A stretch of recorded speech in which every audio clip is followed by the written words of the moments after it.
Hello and welcome back to In the Studio from Beyond the Summit. We're back with some similar hosts here, and of course we are sponsored by 100TB. They are an infrastructure provider that has 8 premium data centers around the world, and you should check them out if you're interested in server hosting. Fellas, we're back once again, Sunday afternoons, a little bit late today, but still on the money. It's the Sunday-like approach. We just rock up a bit late. We lost our closed budget. I don't know. We're in the weeds. Yeah, we invested in some new lights, and with that we had to trade in our jackets, had to trade in our nice shirts, and Brian in particular going full Alabama. I had to dig. There wasn't much. So I went basically to the thrift store and gave them all the clothes that I had, and they would give me money for everything but this. Do you have a microphone? Whoa, it fell off. All right, so MERLINI, how about you, buddy? How you doing over we're there? off to a wonderful start. Since Jimmy isn't here to wear his Sell You Core shirt, Oh God. Showing off the guns. Can you give us a flex? I'm not even hitting the gym and benching. Hashtag hard work, hashtag dedication. Hashtag still a I'm little not a flabby. sellout. I don't do it yet. Okay. I'm glad I'm not standing next to Ben, otherwise it would be pretty unimpressive. So we've got another great show for you guys today. Coming up, we're going to have 2 really good guests. We have fucking Mad, and he might be getting a little bit mad today. We're going to talk all things Sigmagate. We're going to break that whole thing down, get his side of the story, have a little one-on-one interview. And for our final piece, we're going to be bringing on the Bulldog himself. Admiral Bulldog going to be joining us, and we're going to keep it a little bit light. We've got some fun community questions, and we're going to drill him about all things Alliance, so we can all I just want to learn from the master of Twitch chat. This guy controls the Twitch chat. He's the puppeteer of at least the Beyond the Summit channel. I don't know what it's like with other channels, but he's in there, and the Twitch chat bends to his will. So. So it should be interesting. But first up, we're going to talk about a little news, and even before that, we're going to learn more about our very own MERLINI over there. And we have a very spicy interview that for some reason he agreed to. It was his idea. And we leaked a teaser photo. It was not initially my idea. No, but it was gung-ho. I forget whose was it. I think it was my idea, actually. It was your idea. Every good idea in the studio comes from you guys. Yeah, we saw that master bath, and we were like, there is potential here. This needs to be a set for a video. And, well, I think it's time we just roll that video.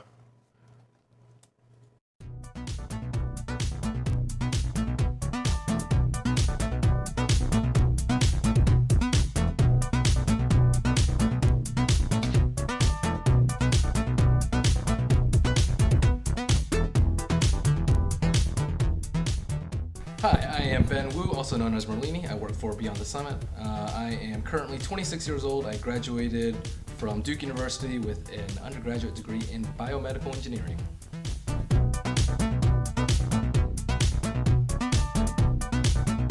I first started streaming in October of 2012, and I did an AMA in November of 2012, and that kind of opened my eyes to what the community needed at the time, what people wanted, how I could benefit just Dota 2 overall. And some people suggested that I do casting, and first to reach out to me was Epi of Join Dota at the time, and I casted a couple games with him. It went all right, and then later on, LD, also known as David Gorman, asked me to cast some Asian games with him, and that was kind of the start of me and BTS. I casted games on and off in December and early 2013, and my first big cast was the International 3 Eastern Qualifiers hosted by Beyond the Summit, and that was in May. And then after that, I've been extremely busy casting and loving it.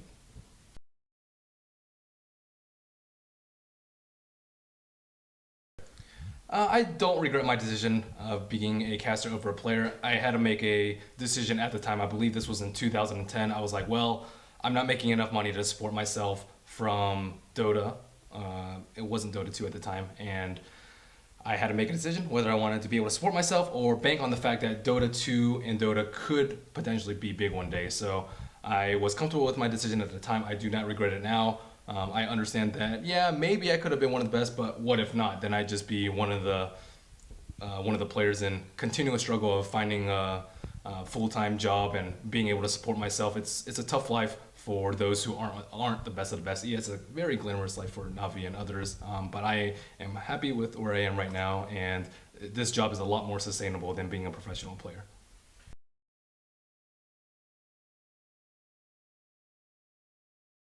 So my internet handle, MERLINI, stems from a name that I just used in 7th grade when I played EverQuest. I played like Command & Conquer, a couple other games before that, but that was the only one that required me to have a unique online ID, and I chose that name, and it has stuck. I'm sure a lot of other players have regretted their decisions. Not that I do, but I think a lot of them are pretty funny, particularly EGM's Enter God Mode. Yeah, I didn't really think too much of it at the time. There's a lot of things that you don't really think too much of at the time, and then later on you're like, well, I probably should have thought that moment was a lot more important, and that's probably one of them.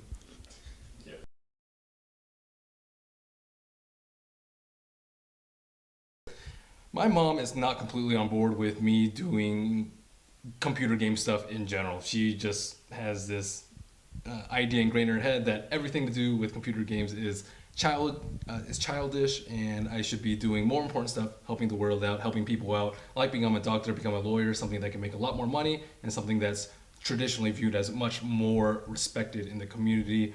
My dad is kind of on the opposite foot. He's like, well, one, you can't do anything illegal. Two, don't ask me for money. And then aside from that, that's all he pretty much accepts from me. So me and him get along very, very well. My mom, she's a little bit at ends with me. Probably every other time that I call home, she's like, you should really consider going back to school. But I think she's, as she's gotten older, she realizes that this is what's important to me and I like doing it, and that she should be happy for me.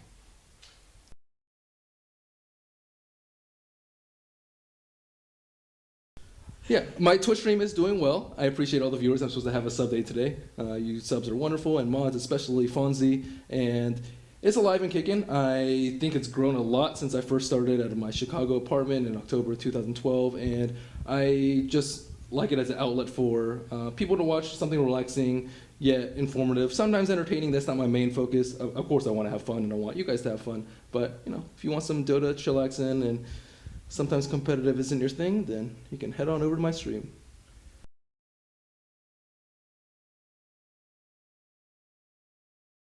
I like working with BTS. I love the guys. I like LD. I like Gods. Those were the first two people that I met when I came out to LA. I also work with Lumi a lot, but unfortunately Lumi is no longer with us. I enjoyed working with him. And of course the New Blood is wonderful too. I kind of had sketchy misgivings, but I was like, am I going to like them? Am I going to get along with them? Is the cast going to be well? But everything has turned out peachy, as the Georgia Peach would say.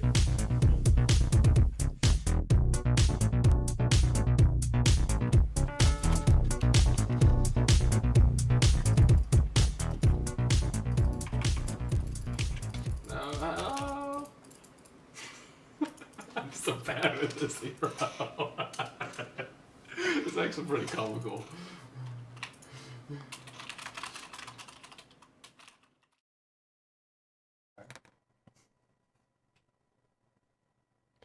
And welcome back, ladies and gentlemen. You know a little bit more about our very own MERLINI, from the tub, no less. What you don't know is that this guy can shotgun a beer like no other. He is.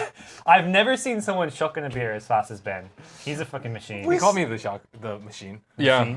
Every so often when I'm feeling a little bit feisty, I add that to the overlay. Ben, the machine, woo, because it's so fitting. He doesn't even notice. That's the other good part. He's good to troll on that front because he doesn't check Twitter. He doesn't check the stream. You can do whatever you want. I tweeted that picture of him, the leaked little MERLINI in the tub, and he didn't even. I found out 8 hours later. 8 hours later. Oh wow! Now my nipples are on the internet. What do you know? Yeah. Oh no. I actually got a tweet out by Nips, and you could have a new fan, the new version of Mott Nips. Yeah. MERLINI's up next, so you can look forward to that, buddy. Watch out. Yeah, watch out. So first up on the news, guys, we want to make mention of free-to-play. Of course, we had Fear on last week, and ended up being a really good interview. It seemed like the premiere went really well in San Fran. Everything I read, everyone was really excited to see the panel, meet Dendy, meet Fear, sign some autographs. And we actually went to a showing as well. It was not on Tuesday night, but on Wednesday we went into LA, the Crest Theater on Westwood, and we got to see a showing, met up with some fans, and it was pretty good. Some of us went in. Ben actually showed up a good 45 minutes in the film. Yeah, cute Had story. family duties. Yeah. You still have not seen the entire movie, have you? No. I watched the last half. I watched the last half. It was good. It was very The good half. Yeah, the good half. The sad yeah. half. We went out to dinner first, and I was like, oh, it's starting. I better leave. And Ben was like, well, you go on ahead. We'll catch up 45 minutes later. There's 20 minutes left to go, and Ben's waddling into the theater. I'm surprised they even let him in after the doors were closed. Parking was difficult. The theater needed the business, it looked like. It was a cool little indie theater, but they didn't seem to have much going on there. It was actually a cool event. As far as the movie goes, I'd seen it before, so for me it wasn't a first experience. But I mean, seeing it again kind of just made me look at it in a new way. Like the heartfelt stories about Dendy, Fear, as well as HY were still there. But to me, that my biggest complaint is just how much. I mean, Valve obviously had a story they wanted to tell, but they kind of fabricated a lot about what happened at TI1. They embellished a lot of the facts. They made it seem like this really big competitive tournament when a lot of the teams going there were like, I mean, speaking of like the Eastern teams, they didn't actually think the prize pool was legit. It wasn't like a serious Dota tournament in that sense, and they made it seem like it was like the biggest Dota tournament. Like, I mean, it was in terms of prize pool, but it wasn't in terms of prestige. Yeah, and also at that time, Dota 2 was in kind of a weird state with the amount of heroes that had been ported over from Dota 1. Dota 2 wasn't really the same Dota 2 we know right now. The game was, I think it's safe to say, not really that balanced. I mean, there was a reason you saw Dendy playing Ancient Apparition solo mid. There was nothing else to run mid. Right? Yeah. It was like AA Puck. Like, what else? What other mid heroes were there? Like maybe a Viper or Pudge, but... Yeah. My other complaint was it didn't seem like they amplified how serious $1.6 million was for the time. Like, there was that one quick cutscene where they showed that little graph of like... But, I mean, I remember at the time, I talked about this in my podcast, like I was sitting with professional StarCraft players who were like, why am I playing StarCraft? If this is real, I should be playing Dota right now. Right. It was like an absurd amount of money where a lot of people didn't even believe that that was real. Like, this is impossible. This has to be the most epic troll post ever. So I just felt like that got, like, I remember it, but to someone that comes into that new and wasn't there in esports at that time, I think something got lost. At the same time, is Valve going to bring that up? Because it kind of discredits themselves if people don't take them seriously. Do you think that's something that they should have put in the documentary? Well, people eventually took it seriously, but it just like that impact of like $1 million for like a video game tournament. It was like so unreal that people almost didn't believe it, and that just wasn't communicated. It's what I tell like whenever I family asks like what I do and I'm trying to explain Dota, I always mention like this is like your Super Bowl, and I say the prize pool, and they're like, there are kids out there who can win $1 million or like 1.7. Well, what is it you always like to say, Brian? That's more than Wimbledon? Is that it? Well, the most recent TI had a $2.6 million prize pool, which is a bigger prize pool than Wimbledon. Yeah, that's just one of those good little sound bites that kind of turns. That's what I use for my heads family on because we used to always watch Wimbledon together. I believe the most recent tennis tournaments had bigger than that prize pool. Probably, but the most at the time it was bigger than the most recent. Yeah. So, what was your take, Brian? Did you like it? Overall, solid. I thought it was good. I think your criticisms are valid, but if I'm Valve, I keep it the exact same. The criticisms are there for a reason, but like once again, they still want to make the scene look good. They tried their best to not make it be a Dota 2 commercial, but in some aspects it kind of was. But I think they did an admirable job. I think a lesser company might have tried to plug the game a little more than they did, where they really tried to focus on the stories. And so they tried to make the stories as personable as possible, I believe. So I think they did a good job. I can't expect Valve to, shoot themselves in the foot and discredit their own tournament. I think it could have been a lot more timely too. It took forever for the thing to produce, and even Fear was like, well, they were interviewing for like 2 years, and I mean, it's very taxing on them, and I think that a lot of us expected it to be a lot sooner. But overall, pretty good video. Yeah. I enjoyed it a lot. Valve time. So overall, Valve, job well done. You get an A+ here from the BTS studio. I'm sure that's really. I'm not going A+. A+ is 97. A+ is too much. I would give it. All right, maybe not A+, but I would give it a solid A. Solid A for sure. What about guys? No, you don't think so? As far as the actual movie goes, I just liked it for the stories and. Just it was well produced too. I thought, like the cinematography and stuff. It was a visually interesting documentary, which some documentaries lack. But so moving forward here, big news: roster changes are becoming less and less, it seems, for the most part. And Team EHUG, one of the North American teams that I think we've all had kind of high hopes for, has a new serious team entering the scene with a team house.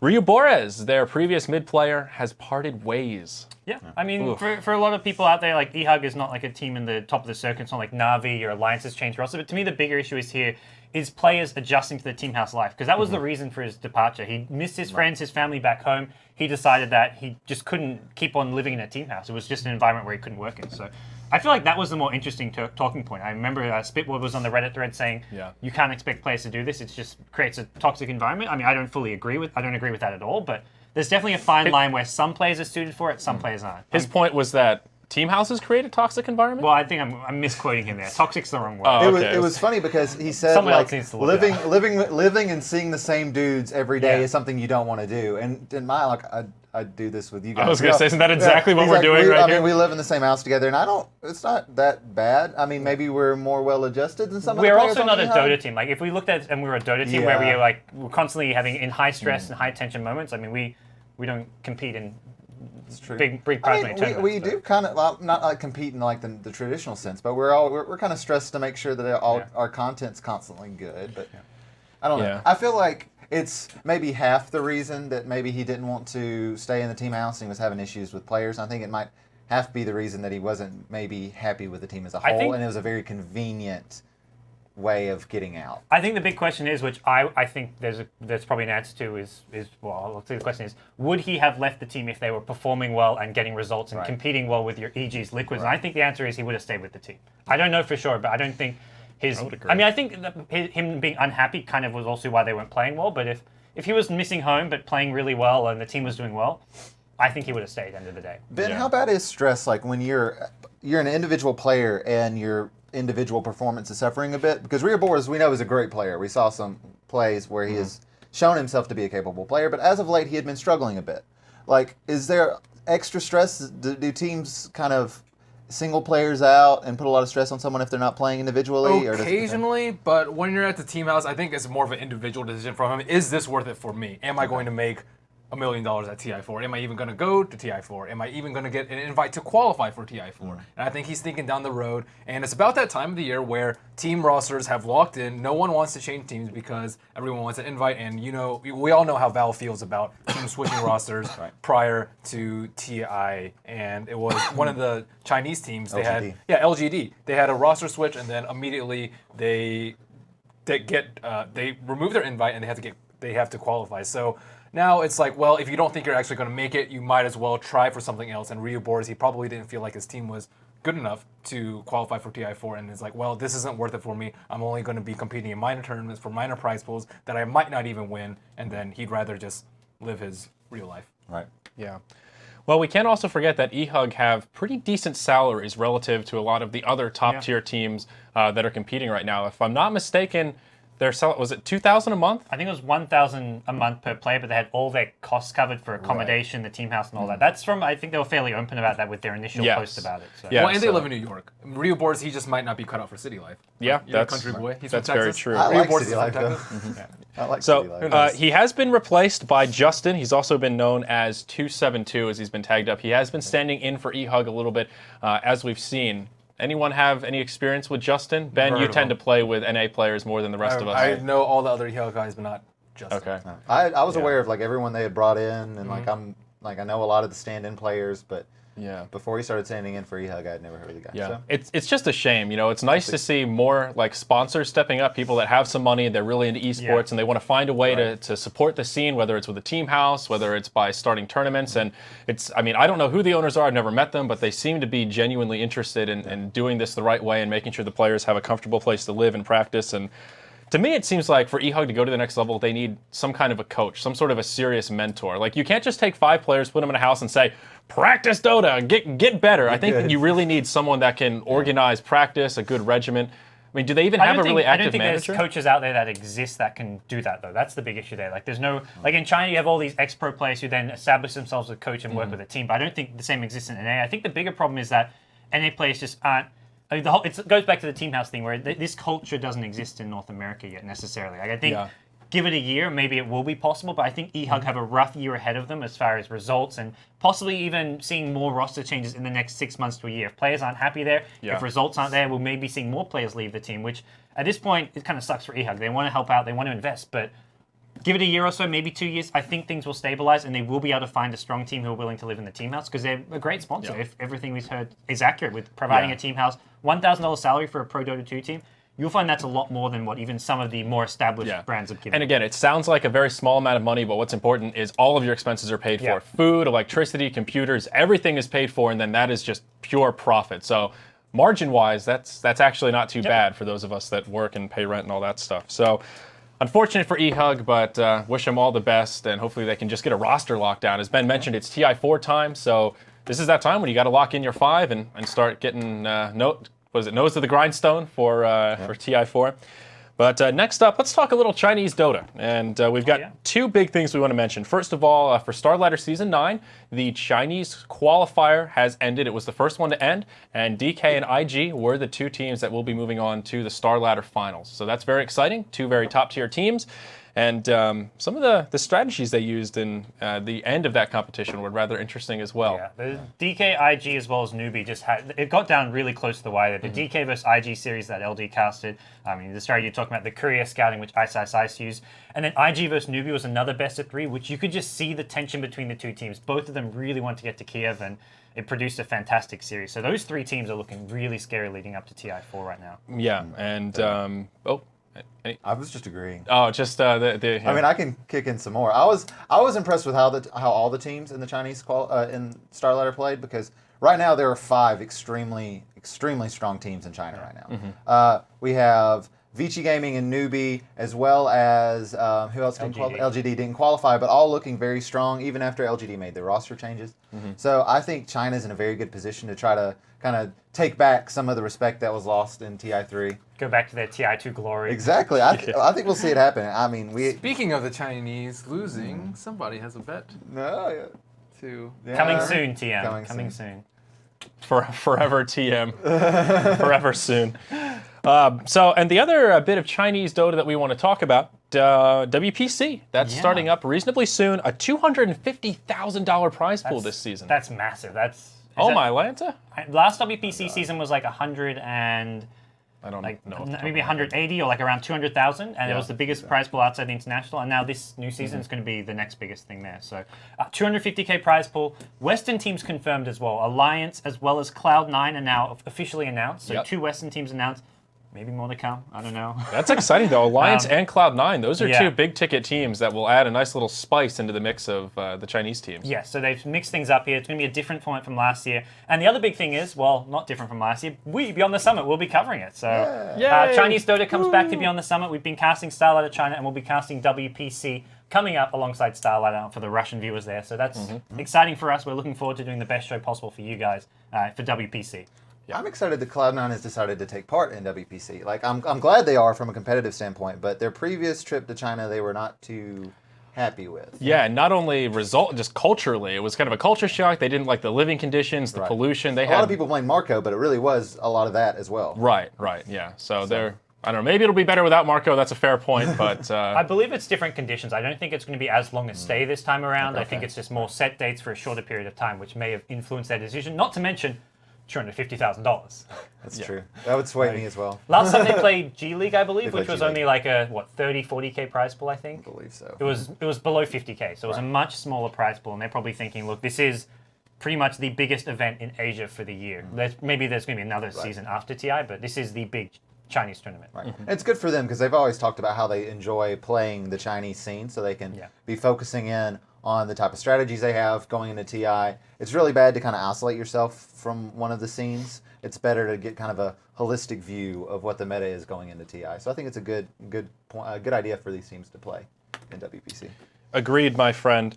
So, guys, that brings us close to the end of the first part of our second episode of In the Studio. Coming up next, we'll have fucking Mad joining us, but before he comes on, we're going to talk about Sigma Gate, as it's been called, in a little bit more detail. We're going to sort of give you the factual breakdown of just the events that occurred, what happened, and then talk about some of the dramas that ensued, and of course gets Mad's take, and I would imagine he's got some pretty thoughtful remarks about what happened and how things like this can be avoided in the future. So we'll have a short break, and coming up next, we'll have an interview with fucking Mad himself.